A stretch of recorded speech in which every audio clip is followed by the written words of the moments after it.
جیسا کہ ارشاد باری تعالیٰ ہے ثم اورثنا الکتاب الذین اصطفینا من عبادنا، سورہ فاطر آیت نمبر 32، پھر ہم نے کتاب کا وارث بنا دیا ان لوگوں کو جنہیں ہم نے اپنے بندوں میں سے چن لیا تھا، یعنی اس سے مراد یہ امت ہے اور کتاب سے مراد قرآن مجید ہے۔ تو اللہ تعالیٰ فرماتا ہے ثم اورثنا الکتاب الذین اصطفینا من عبادنا فمنہم ظالم لنفسہ، تو ان لوگوں میں سے کچھ لوگ ایسے ہیں جو اپنی جانوں پر ظلم کرنے والے ہیں، ومنہم مقتصد، اور کچھ لوگ ایسے ہیں جو میانہ روی اختیار کرنے والے ہیں، ومنہم سابق بالخیرات باذن اللہ، اور کچھ ایسے ہیں ان میں سے جو سبقت لے جانے والے ہیں نیک کاموں میں اللہ کی اجازت سے۔ ذالک هو الفضل الکبیر، یہی اللہ تعالیٰ کا بڑا فضل ہے۔ جنات عدن یدخلونہا، کہ یہ ایسی جنتیں ہیں ان کے لیے جس میں وہ داخل ہوں گے، یحلون فیہا من اساور من ذہب ولؤلؤا، کہ انہیں اس کے اندر سونے اور موتی کے کنگن پہنائے جائیں گے، ولباسہم فیہا حریر، اور اس میں ان کے لیے حریر ریشم کا لباس ہوگا۔ تو شیخ صاحب فرماتے ہیں اس کی تفسیر میں، دیکھو اللہ سبحانہ و تعالیٰ نے ظالم جو ظلم کرتا ہے اپنی جان پر، اس کے ساتھ ساتھ جو میانہ روی اختیار کرنے والا ہے اور جو سبقت لے جانے والا بلائے میں، ان تینوں کو ذکر فرمایا ہے، اور ان سب کے ساتھ اللہ تعالیٰ نے جنت کا وعدہ فرمایا ہے۔ جنات عدن یدخلونہا، کہ ان کے لیے جنت عدن ہے جس میں وہ داخل ہوں گے، یحلون فیہا من اساور من ذہب، کہ ان لوگوں کو کنگن پہنائے جائیں گے سونے کے، ولؤلؤا، اور موتیوں کے، ولباسہم فیہا حریر، اور ان کے لیے ریشم کا لباس ہوگا۔ وقالوا الحمد للہ الذی، اور وہ کہیں گے تمام حمد و ثنا اللہ تعالیٰ کے لیے ہے، اللہ تعالیٰ کے لیے جس نے اذھب عنا الحزن، کہ جس نے ہم سے حزن غم کو دور کر دیا، ان ربنا لغفور شکور، بے شک ہمارا رب جو ہے وہ خوب مغفرت کرنے والا بھی ہے اور قدردان بھی ہے۔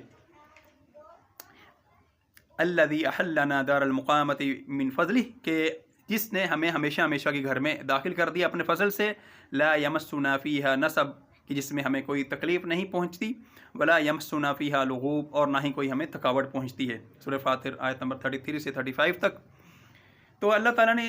ان میں ان کو بھی ذکر کیا جو اپنی جانوں پر ظلم کرنے والے ہیں، بلکہ آغاز بھی انہی سے کیا، جو اس بات پر دلالت کرتا ہے کہ جو اہل توحید ہیں ان کے لیے بھی ہم خیر کی امید رکھ سکتے ہیں، اگرچہ اپنی جانوں پر انہوں نے ظلم کیا ہے، اور ان کے لیے جنت کی امید بھی رکھی جائے گی، اگرچہ ان کے پاس گناہ ہوں جو کہ شرک سے کم تر ہوں۔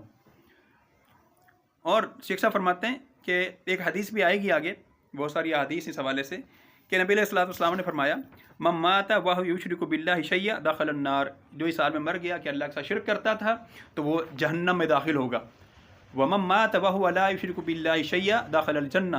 یہ مسند احمد میں روایت موجود ہے کہ جو اس حالت میں مر گیا کہ اس نے اللہ کے ساتھ شرک نہیں کیا ہوگا تو وہ جنت میں داخل ہوگا۔ دوسری روایت میں ان اللہ حرم علی النار من قال لا الہ الا اللہ یبتغی بذلک وجہ اللہ، یہ بخاری مسلم کی روایت ہے، بے شک اللہ تعالیٰ نے جہنم کو حرام کر دیا ہے جس نے بھی اس بات کا اقرار کیا کہ اللہ کے سوا کوئی معبود برحق نہیں، اور وہ اس کے لیے اس کی وجہ سے اللہ تعالیٰ کا چہرہ چاہتا تھا، اللہ تعالیٰ کی رضا چاہتا تھا، اللہ کے چہرے کا دیدار چاہتا تھا۔ تو شیخ صاحب فرماتے ہیں اس کے علاوہ بھی احادیث ہیں